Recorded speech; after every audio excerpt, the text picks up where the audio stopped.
All right, Dr. Archie Allen Wilson is here to help answer questions that fall into the category of new routines and school safety. Good morning to you. Good morning, Chanel. So we have a lot of questions this morning that revolve around new routines, like this one. How do I help my child adjust to a new school? One of the things I like to say, and I learned this from ecotherapy, is pace, place, perspective, and possibilities. Well, what does that look like? Well, think about the pace that you were operating in before, and what is your kid going to operate in now? Are they doing too much? Do they need to slack up a little bit? Do they need to do a little bit more? And what is the place, emotionally and physically? Think about, were they sad and overwhelmed? How do you lean into joy and happiness and contentment and the physical space that you're going to be in? But then also perspective, because everything is perspective, what we think. And what we think is what we feel and what we do. So perspective and possibility helps us to reset our mindsets. Once we do that, then we can move into having a great school year. But I like to throw in a fifth P. Okay. Patience. Pack your patience, because it's going to take a while. For the child and for the parent. Yeah. All right, so the next one, how do I discuss school safety with my child? That's a sad reality. It's a sad reality, Yeah. but safety and open communication, right?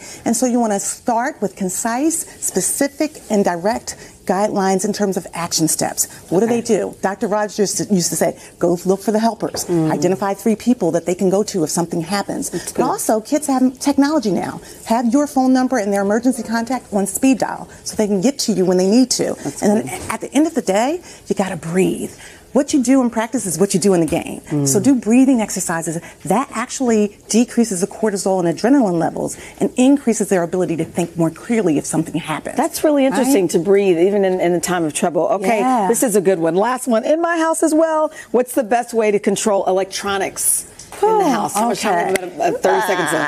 Tech-free zones, right? Really? Yeah. Tech-free spaces and places in the car, in the home, at dinner time. Have a little basket. Put the gadgets in the basket. And then when it's bedtime, start your routine now. Okay. Which looks like no gadgets in the bedroom. Yeah. And then have them to do the old school stuff, right? If they say, I need my phone to wake up, put an old-fashioned clock Oh my in gosh, there. that is my daughter. Mom, I use it as my alarm. Yeah. And they may not like it, but they're going to love it later when they win and they're successful. I like that. You said technology baskets or zones? Tech-free zones, and then put the baskets in it. Have them weigh in on it too, so that they can buy into it. All right, parents, we're in this together. All of us are going to have tech-free zones. 1, 2, 3. We're all in it together. All right, Dr. Archie Allen, thank you so much. Good to be By here. the way, we have even more answers from our experts on these topics on our website, and we need more of your questions for our next Asked and Answered, all about sleep. That's a good one. So head to today.com/question to submit yours.